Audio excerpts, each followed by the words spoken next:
મારો એક વિચાર છે, બાળક જ્યારે નાનું હોય ત્યારે તેને મંદિરે લઈ જાઓ. મંદિરે ભગવાનનું હોય કે પછી મંદિર માતાજીનું હોય કે સંતોનું હોય, મંદિરે લઈ જવાથી બાળક જરૂર સંસ્કારી બને છે. બાળક મોટું થાય પછી તેને સારી સારી વાર્તાઓ સંભળાવો. કોઈ ભગવાનની, કોઈ માતાજીની કહાની કહો કે કોઈ રાજાની વાર્તા કહો કે સંતોની, મંદિરે લઈ જાઓ અને સંતોના આશીર્વાદ લેવડાવો તો બાળકમાં જરૂર ઉતરશે અને આપણું કહેવું માનશે અને સંસ્કાર આવશે. બાળકને જરૂરથી ભણાવો અને સાથે સંસ્કાર આપો તો બાળકનું ઘડતર જરૂર થશે અને બાળક આગળ વધશે. મા બાપની ફરજ આવે છે કે પોતાના બાળક પાસે જરૂર બેસવું, જેથી કરીને બાળક આગળ જતા જરૂર બેસવું અને આગળ જતા બાળક ભણી ગણી અને મોટો સાહેબ બની શકે. બાળકને સારું શિક્ષણ અને સંસ્કારની બહુ જ જરૂર છે. બાળકે આપણને આગળ જતા ઘડપણનો સહારો બને છે. બાળક જ્યારે યુવાન થાય ત્યારે તેની ઉંમર 13 વર્ષથી લઈને 25 વર્ષ સુધી તે જો સુવર્ણ સમય ગણાય છે.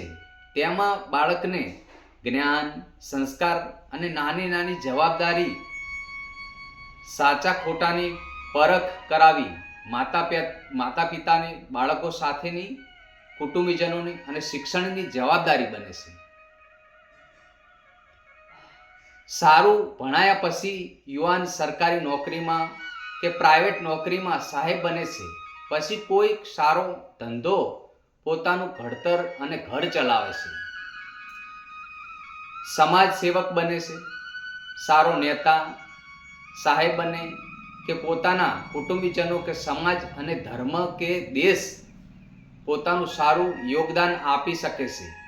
આ યુવાનથી જ દેશ આગળ વધે છે. જ્યારે જ્યારે યુવાન મા બાપનું કહેવું નથી કરતો ત્યારે ઘરમાં મોટું દુઃખ આવે છે. આપણે કોઈને પૂછીએ કે આ યુવાનને શું થયું ત્યારે ખબર પડે કે વ્યસનથી મૃત્યુ પામ્યો છે. નાની નાની ઉંમરમાં યુવાન જતા રહે તો તે ઘરની હાલત શું થાય? માટે વ્યસન છોડો. કોઈ યુવાન પોલીસમાં શહીદ થાય તો ગામ કહે દેશની રક્ષા માટે મૃત્યુ પામ્યો છે. કોઈ યુવાન આર્મીમાં શહીદ થાય તો દેશની રક્ષા માટે શહીદ થયો છે.